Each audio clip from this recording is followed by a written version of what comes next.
the crayons first. My sister is just gonna hog them for herself. Crayons aren't worth fighting over. You can both make a small sacrifice and share them.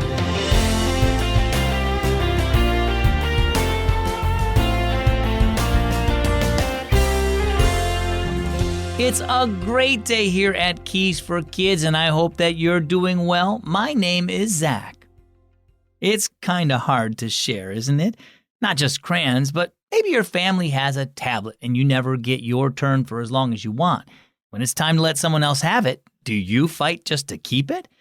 You can make the small sacrifice to share with others because God made the enormous sacrifice of sharing His Son with you.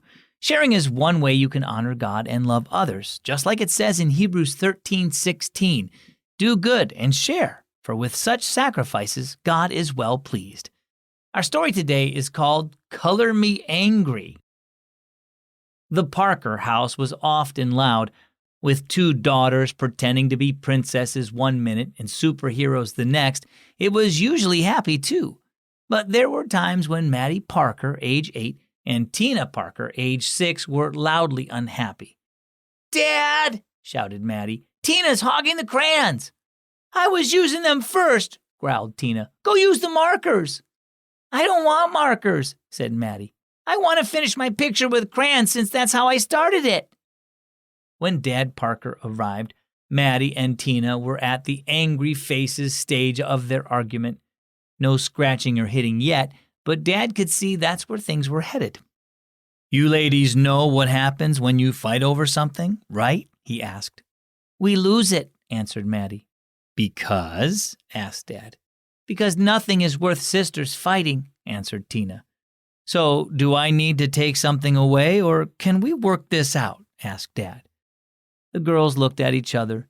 Neither wanted to lose the crayons. "Let's work it out," they mumbled. "Good," said Dad. "I can think of a few solutions. First, I could break all the crayons in half and you could each have a stub. Or I could divide the crayons up so you each have a few. What if we melt all the crayons together to make one super crayon?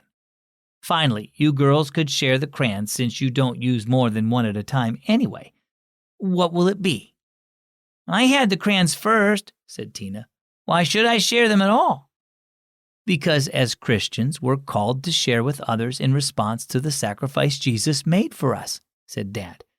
Hebrews 13:16 says, "But do not forget to do good and to share, for with such sacrifices God is well pleased."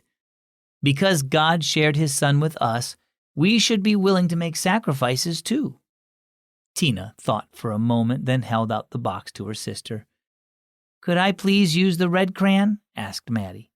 "As long as I can use it when you're done," said Tina. "Good job, ladies," said Dad.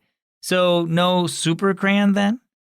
The girls giggled and started coloring, and for a few minutes the Parker household was happy and quiet. So how about you? Do you share things with others even if you've had them first? Sharing can be hard, but we're able to do it because God shared His Son Jesus with us. Jesus sacrificed Himself when He took our sins to the cross and died in our place. He did it because He loves us, and He makes us able to show love to others and make sacrifices for them. So what can you share with someone today? Our key verse is found in the New Testament book of Hebrews, chapter 13, verse 16. But do not forget to do good and to share, for with such sacrifices God is well pleased. And our key thought today, share with others. If you have teen brothers or sisters, you know how busy they are. It can be tough to make time for God, but the new Unlocked app makes it easy. You can check it out at unlocked.org. I'm Zach, and this is Keys for Kids.